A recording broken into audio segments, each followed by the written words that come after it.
Good morning and welcome to SUNUP. I'm Dave Deacon, and we're coming to you from the Southwest Research and Extension Center near Altus, where they're preparing for one of the largest cotton crops in nearly 8 decades. We'll have more on that coming up in a few minutes, but first, here's Oklahoma State's Kelly Raper and SUNUP's Lyndall Stout. We are talking about a new cow-calf survey that is in the mail right now with our livestock marketing economist, Kelly Raper. And Kelly, this is sort of an update on a previous survey that producers should be getting in the mailbox about right now. Right. We did a survey very similar to this one in 2010. This survey will repeat some of those questions. It will also have some new questions. But it's a survey to help us better understand why producers choose to implement certain management practices, particularly with their calves, prior to marketing, and then some of those marketing choices as well.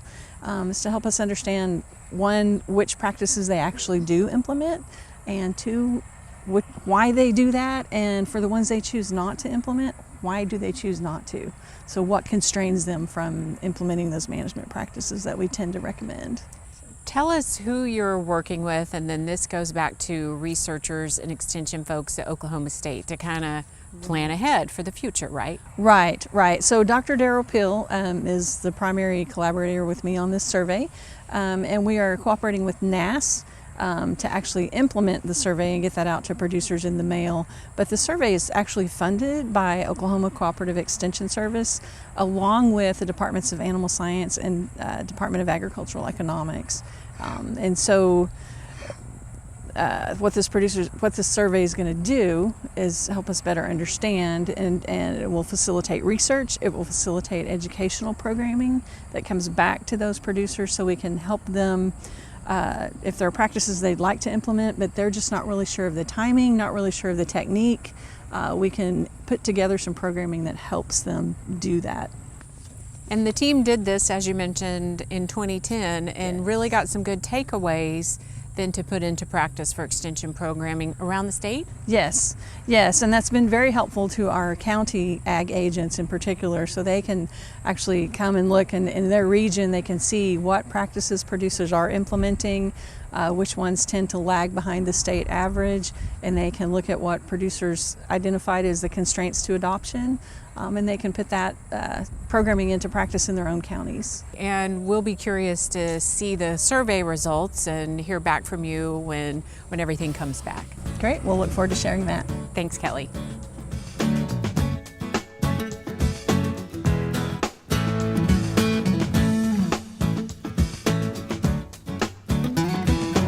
When we talk cotton with Randy Bowman. And Randy, this year is looking pretty good for cotton.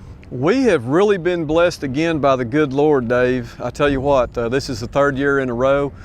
We not only have a very, very good crop, we have lots of acres of it, and actually lots of bales. We do anticipate coming in from all of the fields around. Our acres, we planted probably somewhere in the neighborhood of 580,000 cotton acres in the state, according to NASS, and according to NASS, we have about 555,000 of those acres standing for harvest. And so both of those numbers are going to be the largest numbers for cotton in the state since about 1981. And the good news is they put us on about a 848 pound per acre yield. So if you do the math on that, 848 pounds times 555,000 harvested acres, that math works out to an unbelievable, for us, 980,000 bales. So that is that's just a huge crop. It will definitely challenge our harvesting infrastructure. I'm not sure if we have enough cotton pickers and cotton strippers to gather this crop up in a timely manner. That's going to be a real challenge. The other thing is ginning, and of course we're right here at the Cotton Growers Gin in Altus, and we can see right now this early in October how many round modules we have sitting on the gin yard. And we've seen a growth in dryland cotton this year because of a number of factors, but we've actually had moisture for the dryland cotton. We've actually had a very good year in terms of precipitation, especially during the critical months of July and August, and actually on into September. Our temperatures were a little bit cooler than normal during the month of August, and we were probably about 19% below normal for our cotton heat units for that month. September was a little bit below, about 4%. But I think that by and large, we've had a pretty good run of maturing weather recently. We're seeing a lot of cotton that's reaching very good maturity, and a lot of harvest aids are going out right now on that cotton. And obviously, you know, we're optimistic that we're going to get this thing gathered up in a timely manner and get it all gent. And like you said earlier, the infrastructure is going to be tested this year because of so much inflow of cotton bales. Exactly, yeah. And of course, one of the things that's driving a lot of the adoption of new acres is the ability for these growers to module on the go. So things are good in Southwest Oklahoma in the cotton industry. It's very good, and we're very fortunate. We feel like we've had a lot of factors aligned for the third year in a row that we don't normally see. Right. And so that 848-pound yield that NASS put on the Oklahoma crop is going to be the third largest crop in terms of yield, the third highest yield, I should say, in state history. The second highest would have been 2015, I believe, at 876, and last year would have been the absolute record high of 1,021 pounds. So we're just very fortunate. Well, thank you very much, Randy. Randy Bowman, Extension Cotton Specialist here at Oklahoma State University.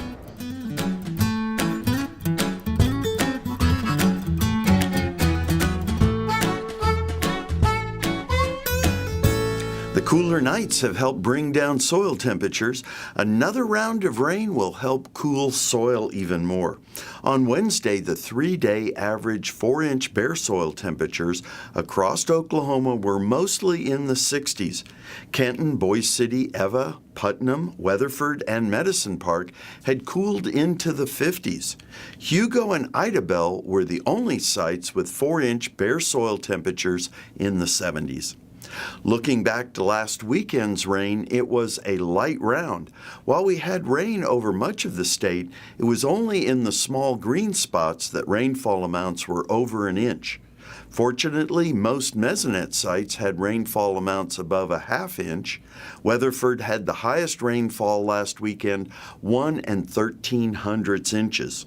So the hope for our next rain is to fill in some of the dry areas indicated by the brown and yellow map colors on a percent of plant available water map from the surface down to 16 inches. Through Tuesday, Cherokee was at 18%, Tishmingo was at 15%, and Idabel at only 11%. You know things are unusual when Idabel has almost no soil moisture, and out west at Altus, the soil was at 84% of plant available water holding capacity. Here's Gary with a look at some drought improvement. Thanks, Al, and good morning, everyone. Well, we did get a nice general rainfall, as Al showed you. Did it help the drought monitor? Let's take a look and see what we have. Well, we did see improvement up there in northern Oklahoma, where we had from about a ½ inch to more than an inch in some places. But we still have that large area of moderate drought and abnormally dry conditions from southeast Oklahoma up through just south of the Oklahoma-Kansas border in eastern Oklahoma. And we also have a little bit of dryness in north central Oklahoma and also up in northwest Oklahoma, where a bit of moderate drought remains in Harper County, home of my hometown of Buffalo, Oklahoma. Now this shows up quite well when we look at the percentage of normal rainfall map for the last 30 days, but we do see again those reds and oranges across the southeastern third to quarter of the state, traveling up into northeastern Oklahoma and a bit up there in north central Oklahoma as well. Other than that, we have had some pretty good rainfall over the last 30 days that's gotten rid of a lot of that drought in the other parts of the state. Now, if we take a look at next week, this is the 6 to 10 day outlook. This is for October 23rd to the 27th. Unfortunately, from the Climate Prediction Center forecasters, they are saying a greatly increased chance of below normal precipitation for that time period. So if we are looking to get rid of the drought in southeast Oklahoma, we're really going to need some rainfall this weekend. That's it for this time. We'll see you next time on the Mesonet Weather Report.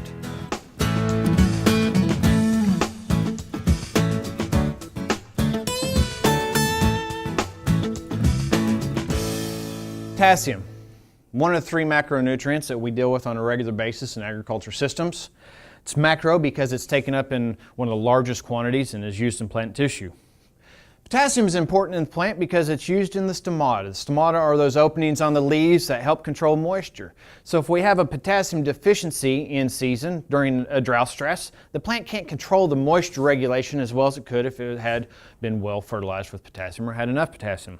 K, a positive cation, is bound to the soil. That soil is negatively charged, and so those opposite charges attract. It's also it's immobile in most of our soils. In our native concentrations or our soils, they're naturally relatively high or well endowed with potassium. And so if you look at our Magruder plots that have been going for over 125 years, it took over 110 years of crop production before we saw our first K deficiency or response to potassium fertilizer develop in those crops. We have a soil that is naturally high in potassium, and we have a crop system, wheat, which doesn't really remove a lot of potassium. So over the years, K has not been one of the most needed nutrients in our state, although it's very important. We'll find K deficient in soils that are well drained and highly weathered, so eastern Oklahoma, because weathering will break this K off of the soil particle and will move it down in the soil profile where the plants can't get to it. And also regions that have high biomass production. So same thing, eastern Oklahoma. With high rainfall, you're going to have high uptake of K in the plants and removed off-site. Also our irrigated soils out west that are growing forage production and a lot of biomass. And also in sands where we don't have enough soil ability to hold to the potassium, and so it leaches more. K is easily managed with a product called Potassium Chloride or potash. It comes in as 0060. It is actually a KCl, which is benefit because chloride is also one of our plant essential nutrients. And so the addition of potassium will add chloride, and chloride tends to be deficient in sandy, well-drained soils, the same kind of soils that we see potassium in. Want to learn more about potassium? Go watch some of my soil fertility lectures. Those links are available on the SUNUP website, sunup.okstate.edu.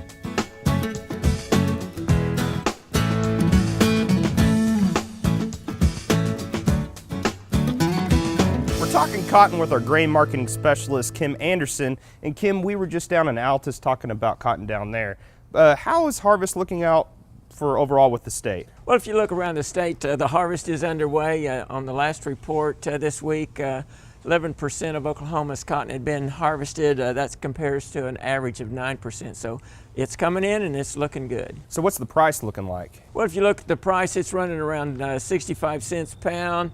If you watch it, it's been a little lower a couple months ago. It's just wallering around in this area. It looks like it's going to hold that for a while. So what's production costs look like as well? I mean, what's going on with that? Well, if you look at cotton production costs, of course, it's going to depend on whether it's irrigated or whether it's dry land. It's going to depend on where it's located in the state. But a good average is around $330 an acre. If you want to compare that to wheat, in that same area, wheat's probably around $175 an acre. So you see there's significantly more risk in raising cotton than there is in raising wheat. So how does producing cotton compare to producing wheat?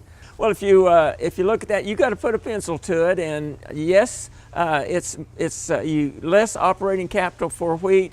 But if you don't have the wheat price, and if the wheat price is down around $3.40 and your break-even price is at $4.75, and cotton break-even's around 60 cents, let's say, well, it might be worth taking that 2.5 times more risk to increase the odds of a profit with cotton. So I guess the big question that producers might be asking themselves, do I produce cotton or do I produce wheat? Well, I think right now it depends on if you can produce cotton. It's going to take more management. It's going to take more equipment. I was talking to one producer that's switching to cotton, or that switched to cotton.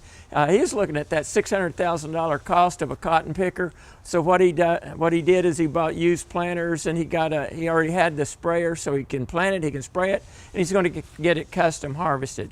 I understand that other producers are going to Texas Panhandle, where some farmers are getting out of cotton production in that area. They're buying that used harvest equipment. They're bringing it back to southwestern Oklahoma, harvesting their cotton, and then they'll custom harvest other producers to help cover that cost. So overall, how does the 2017 cotton stocks compare to last year? Well, if you look around the world, in the United States, slightly higher. The world 90 ending stocks at 92 million bushels. Last year they were at 90. The average is 99, so slightly above average there. If you look at the United States, 6 million bushels. Last year was 2.75 million, so significantly higher in the U.S. The 5-year average for the U.S. is 3.3 million, so above average in the United States and the world, and that's why our cotton price is probably a little bit below average. All right, thanks, Kim. Kim Anderson, Crop Marketing Specialist at Oklahoma State University.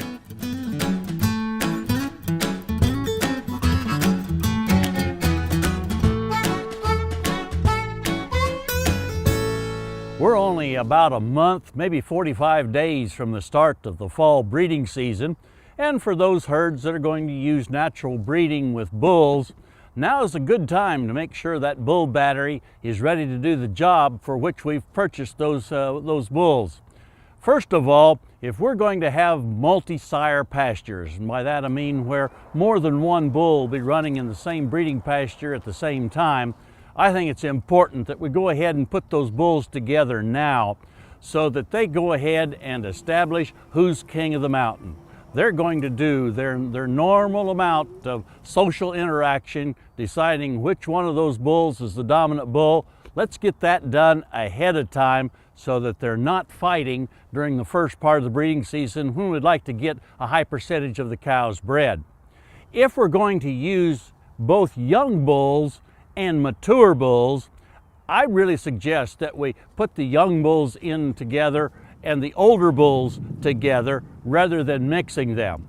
If we're in a situation where we feel the need we have to rotate bulls during the course of the breeding season, I'd recommend that we use the mature bulls first and let them stay for about 2/3 of the breeding season and then bring in those young, generally yearling bulls for the last 1/3 of the season. That way the mature bulls are probably impregnating the highest percentage of the cows, which leaves a fewer number of cows in the herd yet to be bred by the young bulls. And those young bulls are now a month and a half older, closer to maturity when they start the breeding season. Finally, I really think that it's cost effective to visit with your local veterinarian and set up a time to have the bulls given a breeding soundness exam, making sure that they're capable of doing the job for which we've got them. While we have that breeding soundness exam taking place, take time to ask your veterinarian about the need for trichomoniasis testing. That's a venereal disease of cattle that can really be devastating to the future calf crops in your herd. So visit with your veterinarian about the need for those tests. If you're a seed stock producer and are going to be selling some bulls this fall, certainly you want to visit with your veterinarian about the proper testing that's going to be needed for those bulls, and even some of the new testing procedures that are being used in other states like Texas, if you happen to move some bulls that direction. Now's the time to get that bull battery ready for this upcoming fall breeding season, and we'll have a better outcome with a better calf crop next year. Hey, we look forward to visiting with you again next week on SUNUP's Cow-Calf Corner.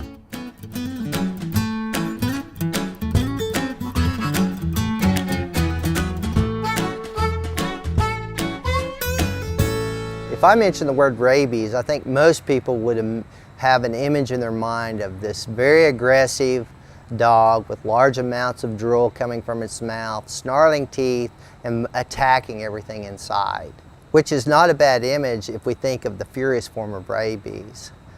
In the world, approximately 50 to 60,000 people die every year from rabies infections. In the United States, we have very few people die. And the sad thing about that is most of them never realize they've been exposed to the virus. In order to be infected with rabies, you have to come in contact with an animal that has the disease, and we get it from the saliva of that animal. So most people would be bitten by the animal, but you could just come in contact with the saliva and have a cut in your skin, and the virus gains entry to the body that way. There are basically two forms of the disease, as we've mentioned earlier. The furious form, in which we have very aggressive animals, animals that will attack anything. But the other form of the disease is what we refer to as the dumb form or the paralytic form of the disease. And this particular form of the disease is not uncommon in our farm animals, such as cattle or sheep or goats or horses. And this form of the disease a lot of times will mimic a digestive problem in the animal. Cattle may have a little bit of bloat. They may drool a little bit.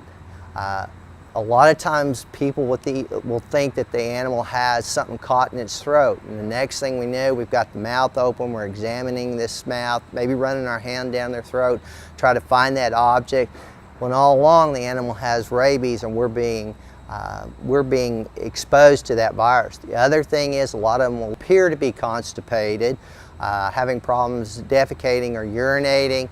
Anytime you have an animal that is acting a little bit off, maybe a little bit in a stupor, you think this animal acts like it's a little bit dumb, be fearful that the animal could have rabies, and you need to get your veterinarian involved. There is no treatment for rabies. It's usually always fatal. But I would like to suggest to you that if you have show animals or horses, these would be very good candidates to vaccinate for rabies also. If you'd like more information about rabies, if you will go to SUNUP at okstate.edu, we'll put some information there at the site.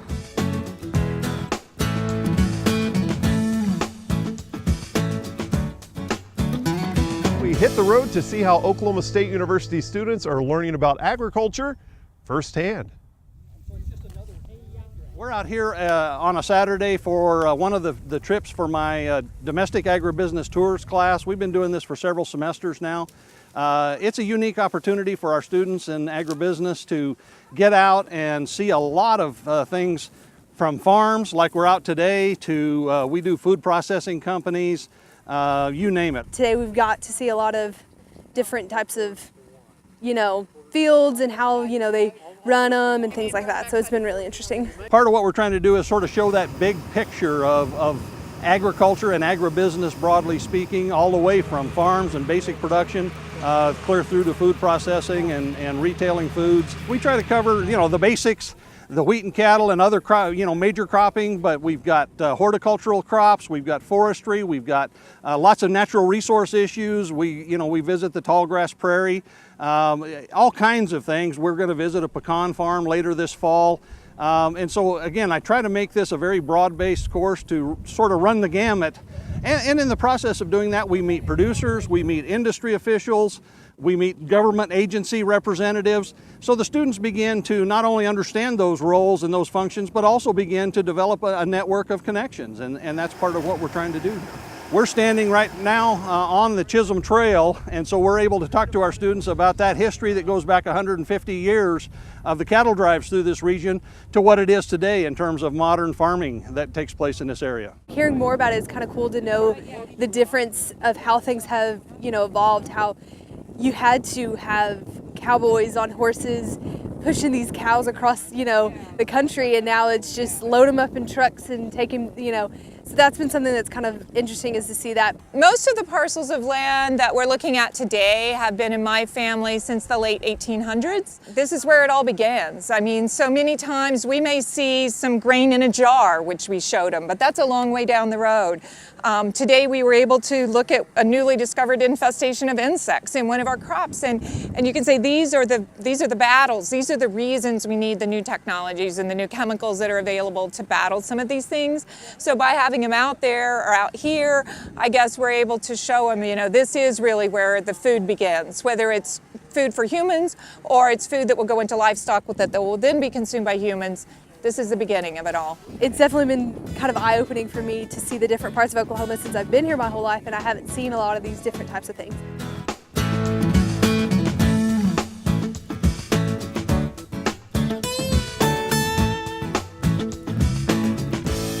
Hi, welcome to Shop Stop. Today we want to talk about generators. Okay, we have a generator here, and on the side of it says inverter. And what does that mean to the purchaser? Well, what you need to look at is the electrical signal that comes out of it. Sure, it's 60 hertz, 120 volts, but what that signal looks like as far as noise is going to determine whether you've got a generator or an inverter. And so if it's clean power, what we call clean power, it's going through an inverter, and that's the type of power that you could run through some electronic equipment. So the inverter type of power units are going to give you a more regulated signal, so it's going to be a lot more consistent, and that's what your devices that have clocks in them really need. So that's a little tip about the difference between inverters and non-inverter generators. Before we close this week, we want to congratulate a young lady that we've followed on the show for many years now. You may remember our combine rides with Brittany as she learned what it's like to help run a farm before she graduated high school and moved on to college. This year I realized, I don't cry like I used to. I don't just stop. It doesn't take my breath away as much as it used to. There are still days it does, but it's not as much. But now Brittany can add the 2017 Homecoming Queen to her list of college honors. From the entire SUNUP team, congratulations, Brittany. We're proud of you. Well, that does it for us this week on SUNUP. If there's something on the show that you'd like to learn more about, visit our website, sunup.okstate.edu. And while you're there, check out our social media. From the Southwest Research and Extension Center near Altus, I'm Dave Deacon.